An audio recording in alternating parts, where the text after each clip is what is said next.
So the Z Fold 7 already feels like the peak of foldables. Super slim, ultra durable, and easily Samsung's most premium fold yet.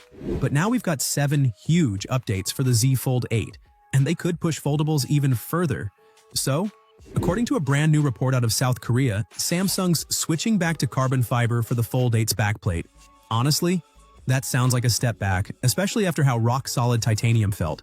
Titanium played a big role.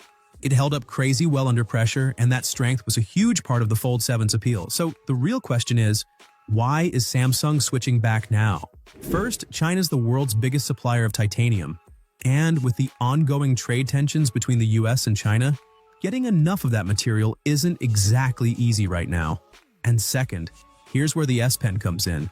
Titanium and stainless steel haven't exactly played nice with the S Pen, but carbon fiber?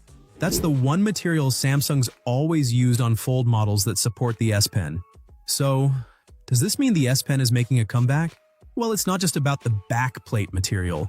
Another roadblock has been the digitizer layer.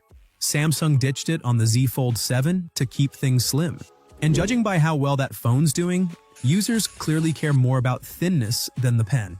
Still, Samsung executive has made it clear. Samsung is developing thinner, innovative S Pen technology. We'll reconsider it once it reaches a high level of perfection, and if there's enough consumer demand. Now that sounds familiar.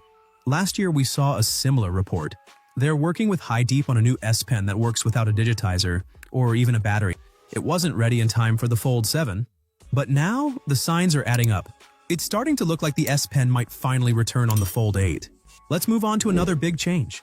Samsung's reportedly redesigning the hinge for one goal, a truly creaseless display this time. The Z Fold 7 already improved a ton. But if the reports are true, the Fold 8 might be Samsung's first ever foldable with a completely flat, crease-free display. Fine Emtech, a major supplier of metal plate hinges, is now dropping 17.5 billion Korean won to build laser-drilled metal plates for foldable displays. That's a huge shift from the current etched hinge process Samsung's been relying on. It's expensive, it's new, but the question is why? One word: Apple. Samsung's already making foldable displays for Apple's upcoming iPhone Fold. And Apple? They want a perfect screen without any crease or compromise. And this isn't like competition from Chinese brands, which, let's be honest, don't directly compete with the Z Fold lineup in the US or Europe. This is Apple. And if they launch a cleaner foldable in 2026, while Samsung's still got a crease, it's gonna hurt. So it's no surprise Samsung wants to get ahead. If this report holds up, both the Z Fold 8 and Apple's first foldable could launch with flat crease-free displays. Speaking of displays, Samsung just introduced Mont-Flex display, what they're calling the peak of foldable display tech. And honestly, that might not be an exaggeration. Here's what Mont-Flex brings to the table. It's Samsung's most mechanically durable foldable display ever. It's opto-mechanically flat. It allows for thinner bezels around the screen. And it's both thinner and lighter than the OLED panels used before on the Folds. The Z Fold 7's display was already insanely tough. One YouTuber ran it through 200,000 folds, no problem. A global team pushed it to 500,000 and it still passed. To put that in perspective, if you open and close your phone 100 times a day, the Fold 7 could last you over 10 years.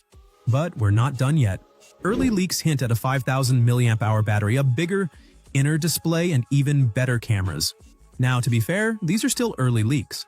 The Fold 7 just launched, so things could change. But if we do see these upgrades, it would make sense. The Galaxy S26 Edge, for example, is only 5.5 millimeters thin and still fits a 4,200 mAh battery.